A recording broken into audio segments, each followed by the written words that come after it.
हबप संजयजी महाराज जगताप यांच्या मार्गदर्शनाखाली श्री क्षेत्र भौर ते श्री क्षेत्र त्र्यंबकेश्वर दिंडीचे ठिकठिकाणी स्वागत होत आहे. दररोज काकडा, भजन, आरती, हरिपाठ, प्रवचन, कीर्तन आदी धार्मिक कार्यक्रम होत आहेत.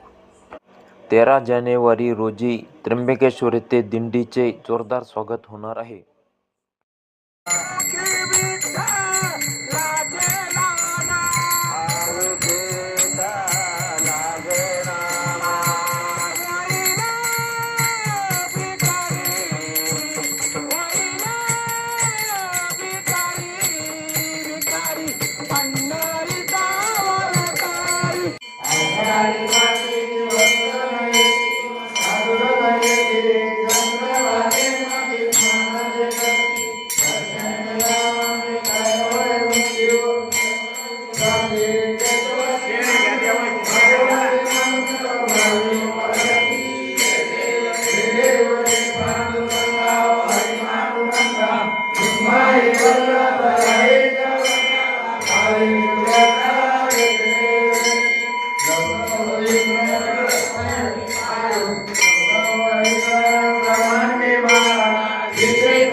एक 2 वर्षापूर्वी आपल्या गोळीबाला सत्ता होता ते त्या ठिकाणी माझा सत्कार करण्यात आला आणि महाराजांनीच माझा सत्कार केला.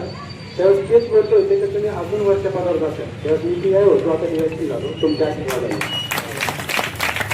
संतांची सेवा ही खरोखर सेवा आहे. माणूस कुठं जन्माला आला गेला ना करून तो कसा म्हणजे आपण म्हणतो ना माणूस आला जन्माला आला तो गेला, तर तो जगून त्याला काहीतरी हे नसतं. आपल्याला मला आईचे वडिलांचे संस्कार आणि पूर्ण गावाचे संस्कार. आपलं गाव गरीब जिल्हे फिरलो पण आपल्या गावासारखं गाव मला तिथे होईल.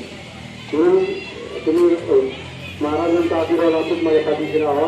हीच माझी कळतं. मला फक्त आपल्या चरणाशी दर्शन घ्यायचं होतं म्हणून मी धावत पळत आणि ते प्रत्येकाच्या नशिबात नाही. काहीतरी पुण्य आहे आई वडिलांचं, त्यामुळे मी आज आलो. असंच आशीर्वाद तुमचा असावा.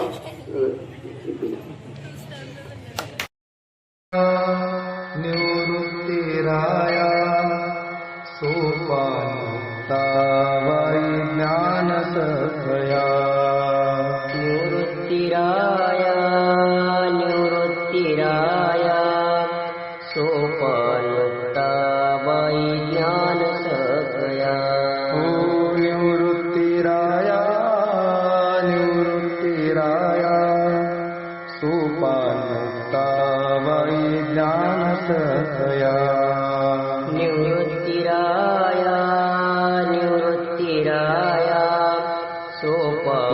श्री क्षेत्र तालुका भौर या ठिकाणाहून श्री रोकडेश्वर हनुमान पायी दिंडी सोहळा समस्त गावकरी मंडळी, समस्त भजनी मंडळी, समस्त दिंडीतील वारकरी मंडळी सर्वांच्या सहकार्यानं गेल्या अनेक दिवसापासून पायी दिंडीची वाटचाल चालू आहे.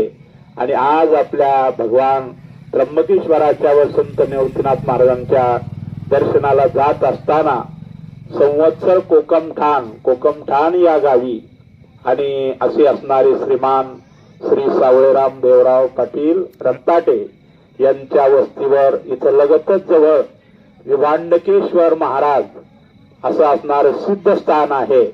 आणि त्याच ठिकाणी अशी असणारी समाधी संत लखनगिरी महाराज यांची आहे.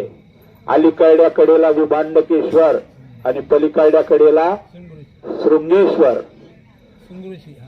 शृंगेश्वर म्हणजे 2 सिद्ध महात्मे आणि भगवान शंकराची एकनिष्ठ भक्त नवे भगवान शंकराचं स्वरूप असे असणारे संत महात्मे यांचे सिद्ध स्थान आहेत.